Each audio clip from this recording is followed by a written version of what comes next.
My name is Brock, and this is the Dungeon Master's Toolkit Podcast.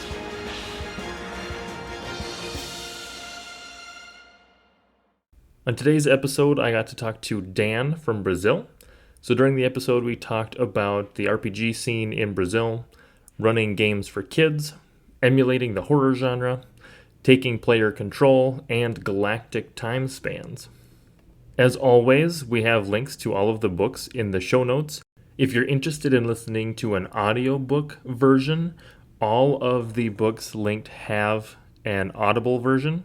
And if you sign up for their free trial, you are able to get a free book, which you get to keep, I believe, even if you cancel the trial. So if you're into audiobooks, that might be a way to pick up a free book. Remember to like, follow, and subscribe on whichever platform you're listening on. Be sure to comment your favorite part of the episode. If you're interested in chatting further or being on the show, check out our Discord server. Link is in the show notes. I hope you enjoyed the episode, and let's get started. Today I have Dan from Brazil with me. Welcome, Dan. And can you tell us a little bit how you got started with tabletop role-playing games? Hey, bro. Thanks for having me.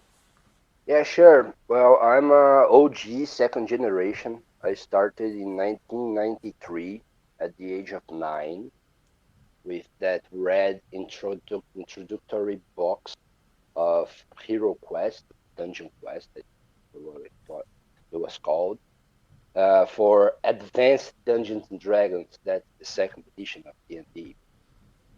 You know the box, it has like these introductory adventure and pre-made characters and the summary of the rules and it was fun. It was very nice. And a few months later, the same friend who owned that box got the translated books for the Trinity for the Advanced Dungeons and Dragons books, and so he started telling his own story. Advanced to high school when the world gets a lot bigger for most of us, and it was easy to find people with similar tastes, and since then it's been a hell of a ride. So 28 years and counting. That's about as long as I've been alive, so that's pretty awesome. Yeah, it's pretty good. And do you end up DMing most of the time, or do you kind of swap between being a DM and a player? Until up until maybe 12, I would like to say 15 years ago, I was mostly playing, but ever since then it's mostly GMing with the occasional playing. But yeah, for the last decade or so, it was mostly GMing. And do you typically stick with Dungeons and Dragons then, or have you branched out into other games? Oh no, Dungeons and Dragons I stopped playing when I was like 19. I I try to branch out a lot, but my group is very, very passionate about a specific system called Empire the Masquerade, which was released back in the 90s. And recently they tried to do a revival with a fifth edition. Wasn't accepted so well, even by us. So we mostly play older rule sets and settings, and it's basically what I GM nowadays. Vampire the Masquerade. We also have tried in the past a few campaigns of Shadowrun, fourth edition, and Legends of the Five Rings, a game that was published by Alderac, and it was mostly to promote their card game. But it's a fun game, and yeah, it's mostly that. But D&D is still holds a very special place in my heart. I like the fantasy, I like the setting, I like the rules, and I love what, for instance, Critical Role's been doing with it. But yeah, I don't play D&D as a role. What is it about Vampire the Masquerade that your group really seems to latch onto? Oh, I came from a heavy metal background, bullied kid, stuff like that. So horror has always been a very close to heart genre for me, and it was easy to find people in high school and in college that shared that preference. And most of the people that I started playing with when I was in high school, I still am friends with today. I still play with today, and they still like the game a lot. And they are like industrial people, heavy metal people, golf people, and it's their game of choice. And sadly, I don't have as many friends who like other genres, so it's sort of what I'm stuck with. But it's no worries. I mean, it's a fun game. I like the setting. I like the genre, so I play it. It's no problems. Are there specific games that you haven't run but you would maybe like to run in the future? Oh yes, definitely. That's the thing about RPG in Brazil. I mean, it's a very expensive hobby in Brazil. So books costs upwards of like 10-20% of minimum wage. So it's a very difficult hobby to get into if you don't know anyone who has been playing for a while, you know. Sure. And most of the people that play are either old timers like me or people that have friends who are old timers and introduce them to the game. Because if you want to buy a book, you have to buy the translated book, which is expensive as hell, or you have to import a book, which gets even more expensive, or you Right. have to resort to gray market and pirating, which is a shame, but something that sometimes has to be done. And I have been around RPGs for a long time, and I'm blessed with knowing the English language as well. Most of my friends don't speak English as well as I do, so for them, reading rules in English and finding new books is difficult.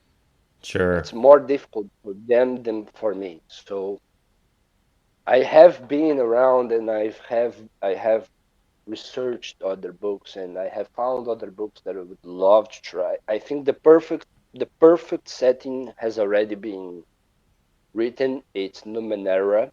I don't know if you know of it. I've skimmed it a little bit. Yeah. Yeah, I am absolutely in love with that setting. I think it's amazing. It's perfect. It's everything that I would like to run or play or whatever. But sadly, I can't find people in here, friends of mine, that I can get into it. Do And D&D, sure, yeah, I would love to play some D&D, some true, uh, well prepared D&D. But yeah, that's something that for the moment I can't go after. um does your group mostly meet in person to play, or do you do any sort of play online? It's a tricky thing. Yeah, we prefer to play in person. We have always played in person. With the pandemic, we did move the game to a virtual environment, but due to adult life and schedule issues and internet issues, we sort of have been on a hiatus for a while, and we are planning to get back to it, especially if we can manage a physical meeting. Mm-hmm. But yeah, it's for the moment it's a little bit more virtual than in presence. But if we are presented with the choice, we prefer to go with a physical meeting. Sure. Yeah, and I think that's the case with a lot of people. Um, it's just usually either distance or um, the pandemic that kind of stops that and pushes it to virtual. Yeah. So Yeah, one of my greatest friends and that I have met that I met when I was in college, he has moved abroad, and whenever we play, it has to be virtual, obviously, and it's been great fun so far, even virtually. It's nice when you have access to those virtual tools so you can bridge those gaps. I would Yeah, prefer to yeah, play and in technology is a wonderful thing. I mean, when I was when I was starting playing over the phone was a thing that was unthought of, you know, it was crazy to think. right. And nowadays it's mostly what you want to meet crazy. I have stuff to do. So since you did switch to virtual at least for a short time, what tools have you been using online? Oh, none. I mean, we meet over Skype or Discord or whatever, and that's it. We share screens and show stuff on each other's screen.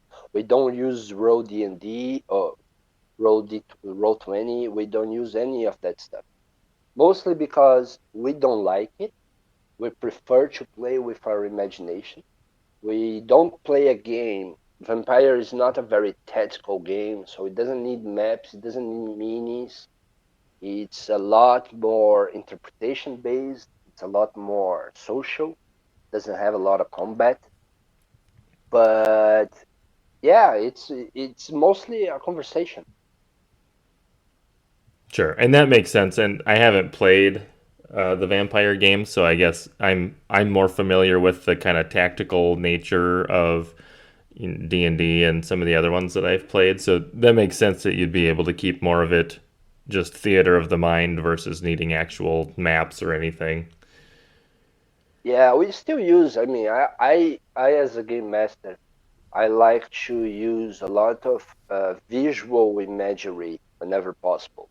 You know, so I go a lot on Pinterest and ArtStation and other stuff like that to find inspiration. And occasionally I show that inspiration to my players as a means of trying to make help them visualize what I have in mind. But using maps and stuff like that, it's mostly whenever I use a physical location that exists in the real world. For instance, if the characters have to travel to New York City, then I'll open Google Maps and have a map of the city. I don't need a map of the location they are in. If there is combat, I don't usually pull up a map with minis and stuff like that. There are games that I play, Legends of the Five Rings, with my friend that went abroad. He uses a lot of maps. He uses Roll 20, and it's good and it's fun. But for Vampire, we most don't feel the need to it. Sure, it'd just maybe be overkill for that game. Yeah. What do you end up doing for prep for your sessions then? Prep for my sessions. Well, I don't prep for my sessions as much as I prep for the whole game, for the campaign, for the series of one shots that I have planned. Prep for my sessions, I realized a long time ago that if I plan the whole session, my players are gonna derail it as fast as humanly possible. So nowadays, I just make like bullet points of possible encounters, of possible conversations, of NPCs they might meet, and the prep goes beyond that in the meaning that if I'm going to introduce an NPC that is important to the game, I you can be damn sure that I'm gonna make the whole backstory and flow chart of relationships of that NPC inside my world and stuff like that. You know, Yep. I have the story really set out. You know, I write the story and I write the objectives of the quote unquote bad guys and how they fit into the world, how they relate to the other key players, NPC wise in the game. But for the session in itself, it's mostly bullet points, encounters that I find interesting, events that I find interesting that might or might not be out of control of the characters, of the player characters. And I just improvise the rest because I found that for me, that's what really works. Yeah, that makes sense, and I agree with the statement that your players will attempt to derail the whatever you have had planned as quickly as possible. That it seems to be a I pretty remember a common session, theme. yeah, I remember a session of Shadowrun that Shadowrun is a very mission-based game, right? Characters they get a contract, they go and do something, and they get paid for it. And on the contract, it was very clear from the get-go that it was like a suicide mission of sorts. And they went in guns blazing without a real backup plan or escape plan or whatever. And they managed, man. They managed through a sheer luck of the dice and some pretty creative and imaginative decisions to completely derail my game, and I was very frustrated by that. But I was very impressed by my players as well.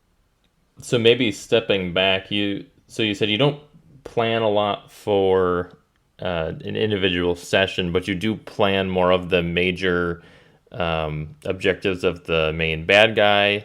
How does your what else do you do for your main like campaign prep? And do you do that all kind of at the beginning or like before you start a campaign? Yeah, I would say that around 80%, 75 to 80% of the campaign is written before we even sit down for session zero. I'm right now writing one for my players. Our last campaign sort of ended in a cliffhanger, and I want to continue that cliffhanger. So I'm sort of writing as of now. And before the game begins, I have already 80% of it written. And I say 80% because I'm sure that they are gonna be able to change it. And that's the fun of the game, right? Um, but I go with most of it planned. Like, what's the objective? How they plan on getting there, the bad guys, I mean. How my bad guys plan on getting there. Who are the key figures, NPCs that they can use to get to that objective. Flow charts, I do a lot of flow charts and like fluxograms or granograms. I don't know how the word is in English, but with connection between the NPCs and who is important to who is enemy to who, and stuff like that. And when we go to the games, when we go to the live plays, I just try to stick to it as best as I can. My players are gonna derail it. I know of that beforehand, but because I have the flowcharts and who is important and who is in charge of certain sections of the city and stuff like that, I have most of my game before we get to that cut out on how to respond to that threat that the players create. Right. So the prep that you're doing is really kind of setting up the world and the connections in the world, and then that gives you the it probably makes it easier for you to improvise when the players go and try and mess with those connections essentially. Yes, yes. It's mostly because if I go in with my pants around my ankles and nothing written as related to that particular section of the game. If the players go and derail it and they go off the beaten path and do a thing that I'm not prepared for, and I have to improvise from zero, sometimes I am forced to do that, but it doesn't feel as satisfying because I don't feel like I have a plan for that beforehand. And sometimes it's fun. Sometimes they force me to go and improvise in a way that I'm not prepared, and it creates a unique opportunity that ends up being more fun than the one I have prepared. And when it happens, I usually go and change everything in my campaign to situate that improvisation that I had to do.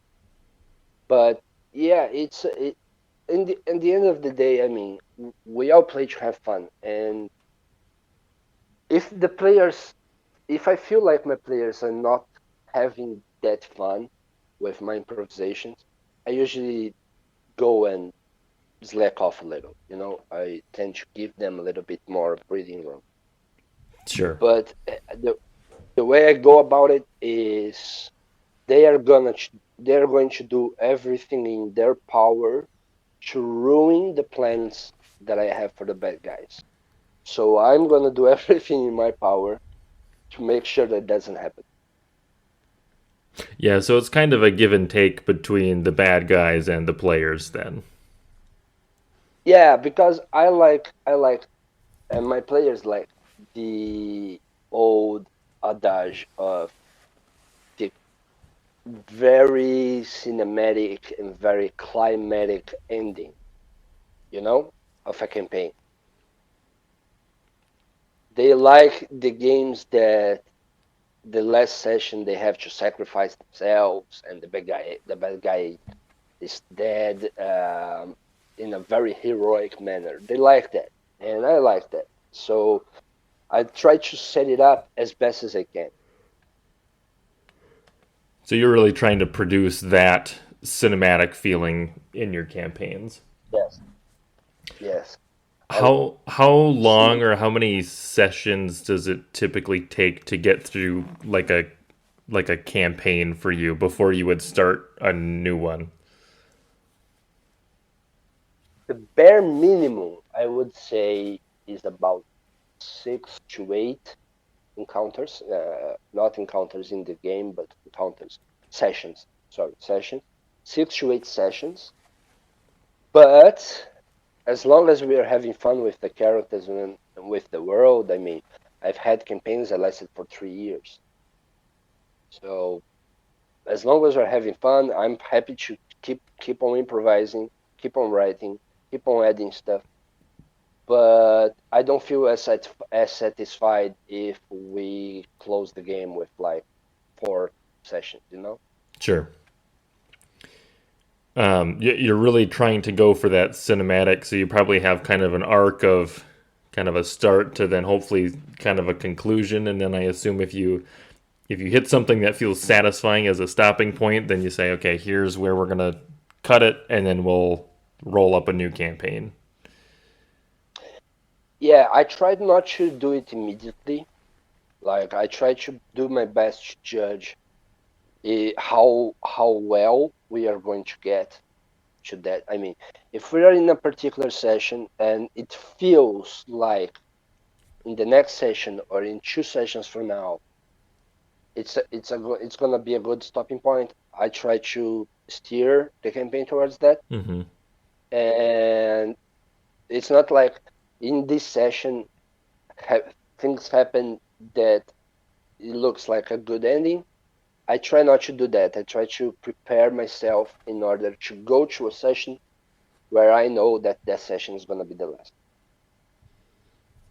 Right, and that probably helps you really ratchet up the tension and everything too to just make it have a really high ending.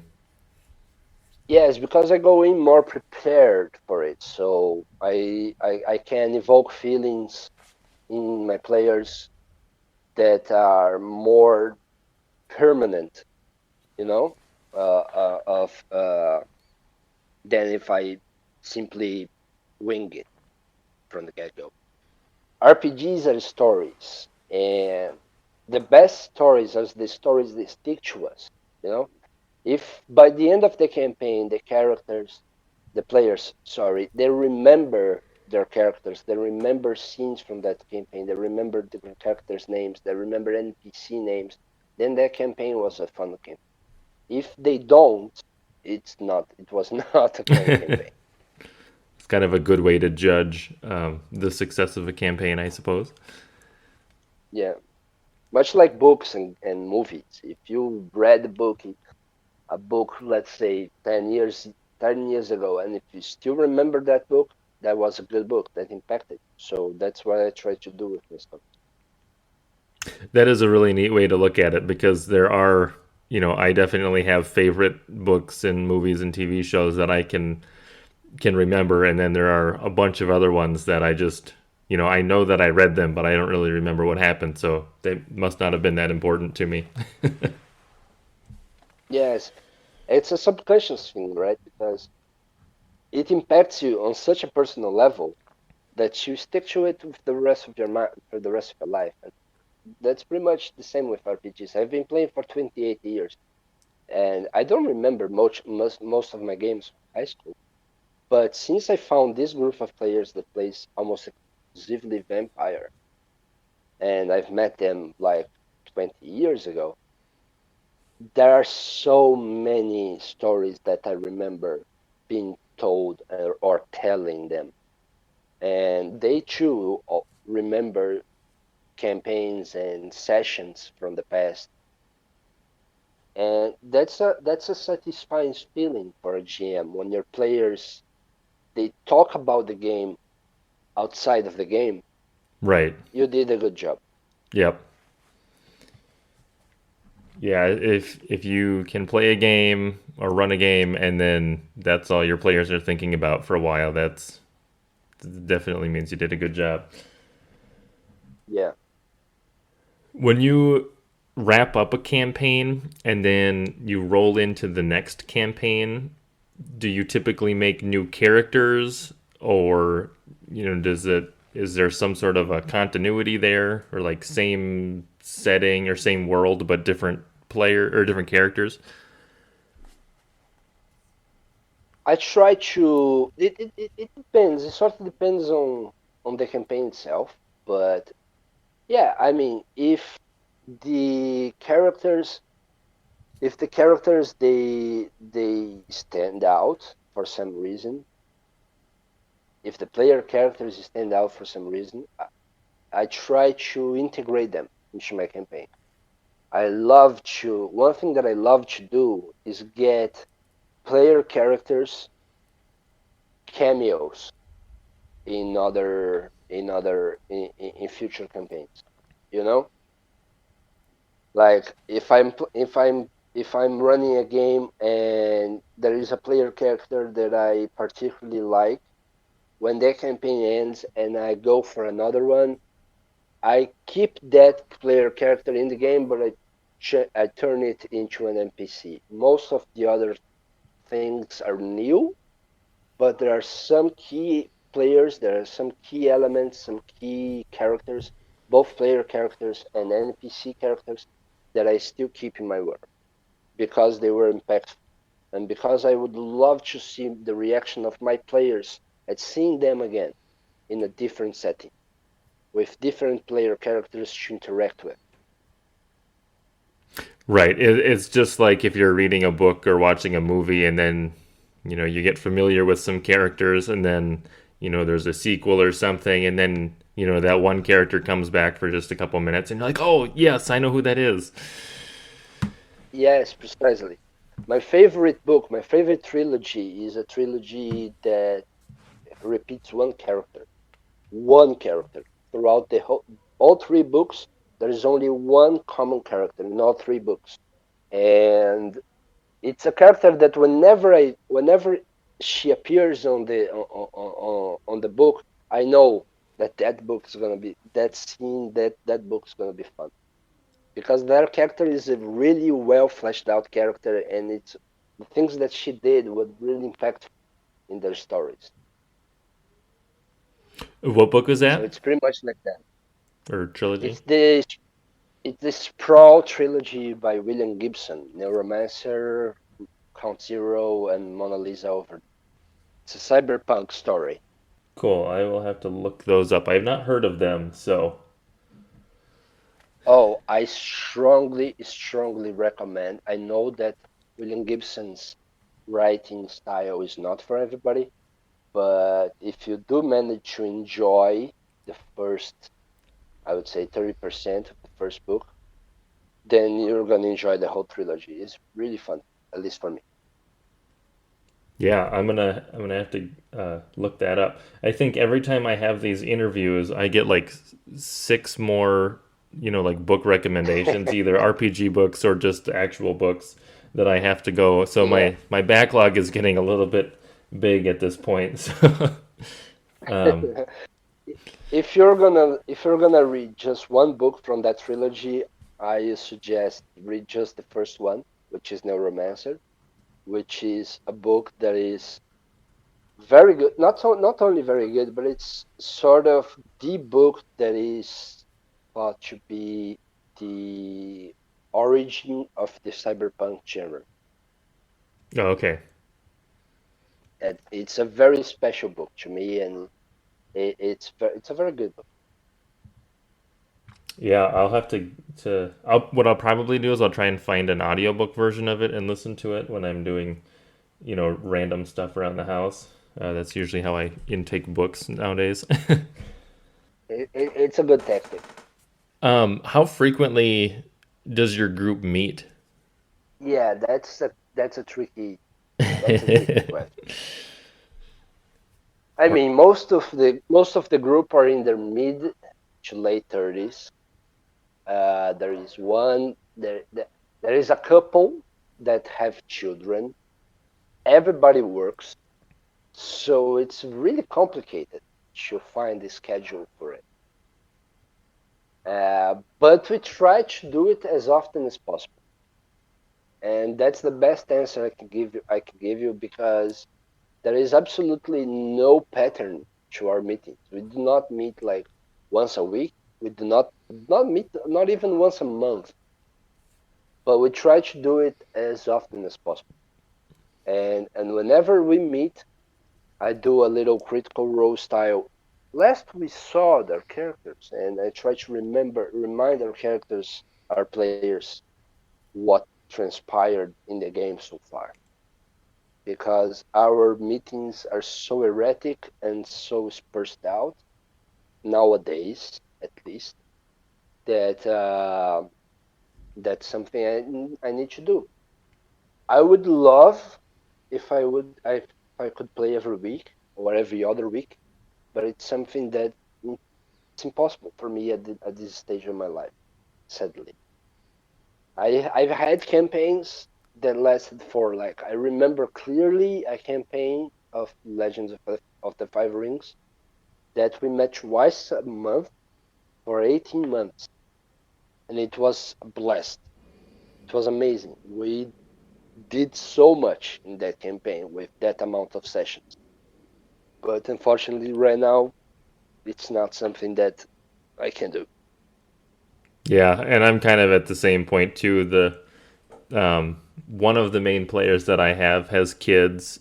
I have a daughter, and everybody works full time. And yeah, especially when you have kids, it's like your time window for when you can actually play kind of is like usually in the evening sometime, and it gets hard to schedule things. So yeah, even twice a week is hard to even commit to.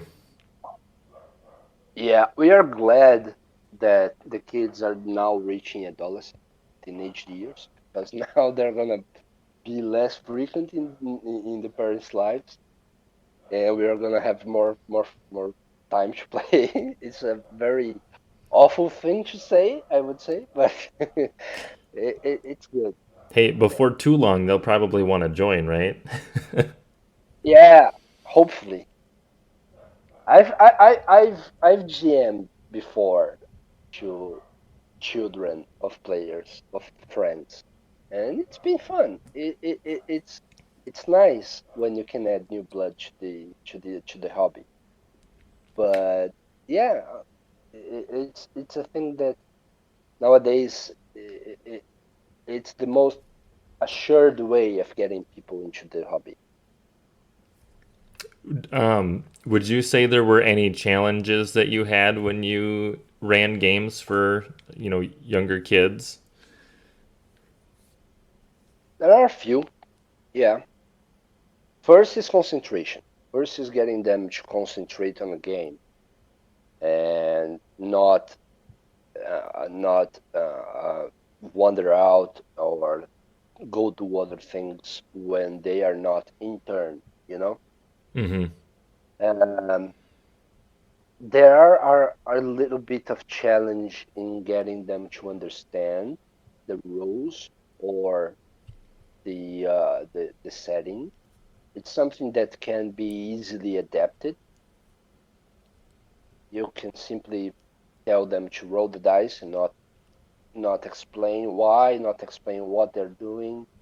If they try to do something, just say, "Okay, roll the dice, and I'll check if you can make it or not." But yeah, I don't have that much experience GMing to kids and teens. I have some experience, but not a lot. So I would say that my most the most difficult aspect of it that I ran into was getting them to concentrate and to understand the world, the setting, not the rules, but the world, the setting. And when you ran that for them, did you do vampire still? I'm sorry, I didn't catch Um, that. when you ran the game for them, did you still use the vampire system? For one of them, yes, I remember clearly. One of them was 16 at the time, I think, 16 or 17. So he was like quote unquote mature enough to play it because in the end of the day, vampire is a really horror and personal horror thing. So it's not for everybody. Definitely not for all ages. But there were games that I jammed like D&D and lighter games. Sure. Uh, we have in Brazil we had I'm sorry, we had until mid 2000s, early 2000s, we had a very influential magazine for RPGs. It was called Dragon Magazine, I think. There was a magazine of a similar magazine in the US, and they actually published a book, an RPG book that was based on anime, and that's fantastic. It was a fantastic book and rule set, and it was a very simple rule set, 3d6 and stuff like that, and setting to introduce kids and teens to the game. I still own it, and it's a very good book. It's called 3D&T, and it's very fun. I think 3DNT? Is that? yes, I think they translated it to English. I'm not sure now, but I think they did. I'll have to look that up. Yeah, because that does seem like kind of a perfect genre to emulate to try and get a younger crowd just into this space. Yeah, and if you like anime like I do, if you like the Japanese culture and manga and stuff like that, it's really fun because it's like one world with every single anime and manga character and influence into it. You can play a game with Naruto and run into Goku from Dragon Ball into the same. It's really fun. It's really interesting. It's really nice. That's cool. Yeah, I'll have to look at that. That does sound fun. My daughter's only 2, so it's going to be a little bit for me before I can get her into any of that. But Yeah. Well, you know what they say when they start talking and walking, they are ready for RPGs, man. well, she started doing that a while ago, so I better buckle down. Yeah. Let's delve a bit into the personal horror aspect of Sure. Vampire Yeah, that's perfect. for a minute, because I feel like it, we have no questions. Nobody that plays this game, not Vampire, nobody that plays RPGs has any questions that D&D is the most popular game in history and right now. But I only remember Ravenloft as a setting that really explored horror. And I think horror is a really tricky thing to get. in an RPG game, you know, Yeah. because horror is a really subjective thing, right? Because I think that one player might find fearful or disgusting any of the feelings that are associated with horror. One player might find that absolutely awful and gruesome, hideous, and another player might find that fun and laughable, not at all interesting. So, if you want to run an horror campaign, which is something that is easier said than done, you really have to know your players, like intimately. You need to, they need to be your friends in real life before they're your players, because you need to know what makes them tick, right? Mm-hmm. And I think the easiest way of doing that, and that's a tip for everybody, anybody listening. I think the easiest way to make that, to get to that, is to make your players feel threatened. If you can evoke the feeling of fear, of threaten in your players, then you're starting to get into the horror territory.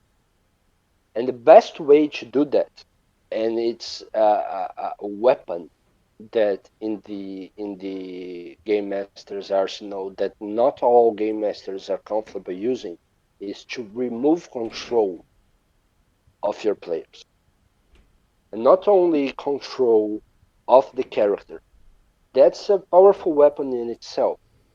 But if you can manage to get the players to lose control of the situation, they're gonna get distrustful. And if they get distrustful, it's real easy to make them feel threatened. Yeah, and I think you make a good point there about the control aspect and not wanting to take that away from the players because a lot of conversations end up being about player agency and making sure that they are in control essentially. Um, and I would Yeah, and obviously you're not gonna take control all of them all the time, right? But if you can manage to take control of them in a moment that they were not expecting to lose control, or they did not want to lose control, that can be a powerful narrative too. even just the thought of I don't know when this is going to happen again. You know, Exactly, yep. exactly. If they feel distrustful, they're gonna start distrusting your NPCs. They're gonna start distrusting other PCs, and soon enough, the paranoia will be so strong that they're gonna be afraid of their own shadows. They're gonna be afraid of every single encounter that you propose. So how do you take control of the player then, even for just a brief moment? Can you give an example of that? Yeah, sure. Let's give a D&D example of that. Imprison them. The old Skyrim and Bethesda way of starting games. Get them in jail.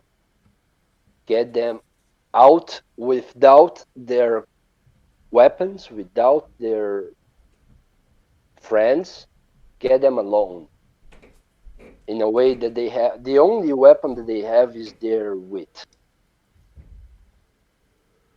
You know, put them in a situation that the only way that they're gonna get out of that situation is by thinking and being social, and not by using numbers or abilities or weapons. If you can get the players to think before they act, it's already halfway towards relinquishing their control. So really getting them in a situation where anything that they have written down, like specifically on their character sheet, like you said, as an ability or a number or something, isn't just gonna allow them to brute force their way out of it. Yes, yes. And as I said, if you do that all the time, it's not going to be fun for anyone. But if you do it as a narrative tool, if you use it as a weapon in specific points of your game, then the players know that even when they do have control, they might lose it. Right. It's that uncertainty that really kind of Yes, unhinges them. yes. So they're going to be more careful. And I feel like that grounds the game a little bit. It gets the game a little bit more centered and based on reality because the players are not going to do something out of impulse. And they're not going to do something that they wouldn't do if they were in their situation, you know. Yep. When it's real easy for a player to go and do something that they don't do, that they wouldn't usually do if they were like, let's say, for instance, a level 20 paladin goes against an ancient dragon. It's real easy for them to go in guns blazing because they know they can take it, right? Yep. But if you manage to, until that point, until they got to level 20 and met their first ancient dragon, red dragon, is that really a red dragon? Could be an avatar for a god or something. At any moment, their powers could be completely stripped from them or meaningless. Do we really need to go in guns blazing against dragon? Isn't it better to just analyze it and form a more cohesive plan? Right. And You would that's think what, so. yeah, because that's what characters in books and characters in TV shows and movies would do, right? They wouldn't go guns blazing in it, even if they knew that they could, because we know for a fact that in TV and movies and books especially, if a character knows that they can do something and they do it without preparation, they're screwed. They're it's over for them. Hmm. I think one great example of that is the entirety of the Game of Thrones saga. It's filled with character stupidity, you know? Like they wouldn't do that thing. They wouldn't do the thing that they are doing uh, in real life. They wouldn't. I love that book series. I didn't like the show, but I love the book series, and it's filled with stupid characters. And that's a great example, I think, of characters that they are so overconfident in their abilities that they don't form any plan at all. The best characters in Game of Thrones are the bad guys because they plan everything.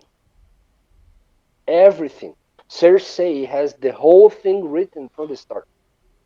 I don't know if you follow the books or the show, but she has the whole thing planned from the start. And if things happen that disturb her plans, she adapts them without being brash.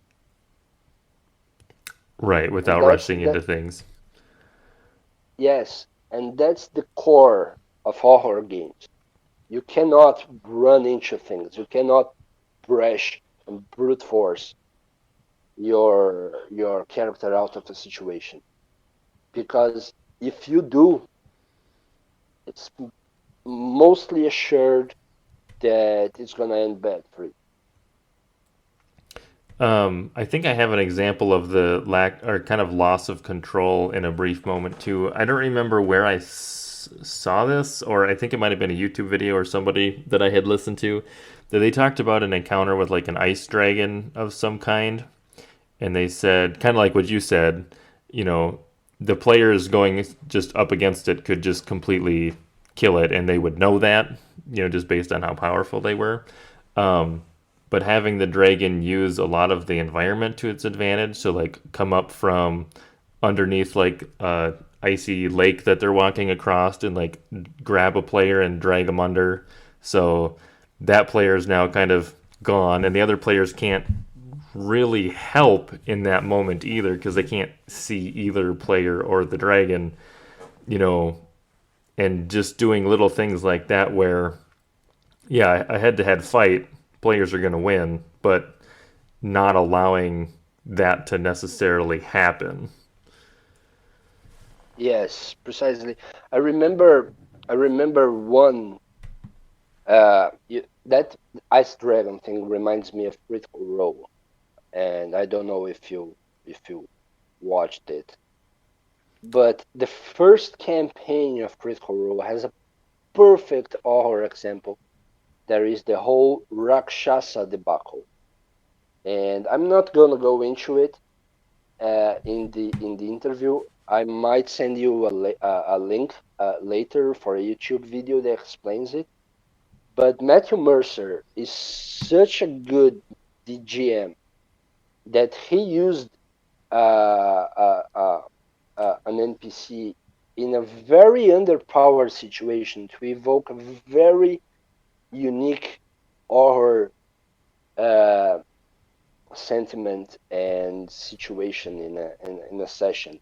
Basically, what happened was one of the characters went against Rakshasa and destroyed the physical manifestation of the Rakshasa in the physical world. And the Matthew Mercer waited like months to make that Rakshasa reappear, and he made them reappear in such a unique and way and in such a situation that is so impactful. It was really good. It's something that it's a really great example of payback in a very horror demonic way of doing. Yeah, I'll have to have you send me the link because then I can include it in the show notes.